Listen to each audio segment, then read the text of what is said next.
इस बार गुना लोकसभा सीट की जंग और दिलचस्प होने की उम्मीद है। जी हां, एक बार फिर ज्योतिरादित्य सिंधिया मैदान में है, लेकिन इस बार वो बीजेपी से उम्मीदवार है। बीजेपी से अपने मौजूदा सांसद केपी यादव का टिकट काटा है। उधर कांग्रेस केपी यादव की तारीफ कर रही है, उसे योद्धा बता रही है। ऐसे में अब नई सियासी बहस भी शुरू हो गई है। देखिए रिपोर्ट। मुकाबला करेगा योद्धा, कांग्रेस ने जता दिया इरादा। जीतू ने की केपी यादव की तारीफ, बस कांग्रेस में शामिल होने की देर।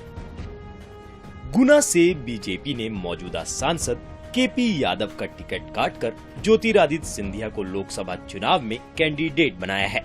सवाल यही है कि केपी यादव का क्या होगा, क्योंकि जब सिंधिया कांग्रेस में थे तब केपी यादव ने बीजेपी को यहाँ जीत दिलवाई, लेकिन इस बार सब बदल गया है। बीजेपी बदल गई है तो फिर कांग्रेस की रणनीति भी बदल गई है। बीजेपी ने केपी यादव का टिकट काटा, लेकिन कांग्रेस केपी यादव की तारीफ कर रही है, उसे योद्धा बता रही है। ज्योतिरादित्य सिंधिया जी की छोड़ो कल की बातें, कल की बात पुरानी, नए दौर में लिख देंगे मिलकर नई कहानी। अब वो बीजेपी के नेता है, उन पे बात भी करना और उन पे कोई ऐसी भाषा भी बोलना, भगवान उनका भला करे। पर इस बार भी केपी यादव जैसे ही कोई अच्छा योद्धा आएगा। अब यहाँ सवाल ये है कि क्या केपी यादव कांग्रेस ज्वाइन करेंगे, क्योंकि वो कांग्रेस से ही बीजेपी में गए थे। हालांकि इस सवाल के जवाब में जीतू यही कहते नजर आए कि बाकी आप समझ जाओ। साथ में मौजूद जयराम रमेश, जयवर्धन सिंह और के मिश्रा भी मुस्कुराते नजर आए। और बाकी समझ जाओ आप, और बाकी समझ जाओ आप, और बाकी समझ जाओ आप। वहीं गुना लोकसभा सीट पर कांग्रेस की तरफ से योद्धा उतारने और केपी यादव को योद्धा बताने पर सियासी बयानबाजी भी शुरू हो गई है।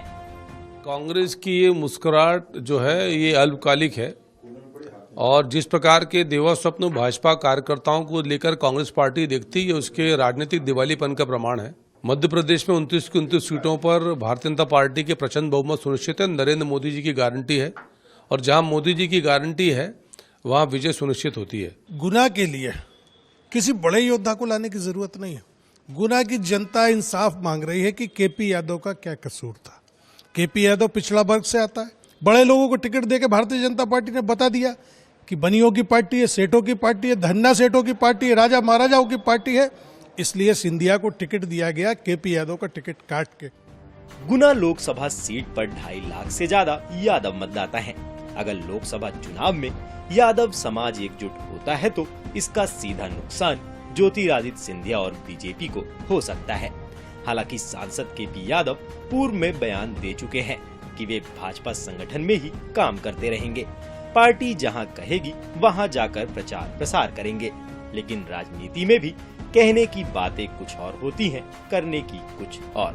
Bureau report, INS 24/7 Bhopal.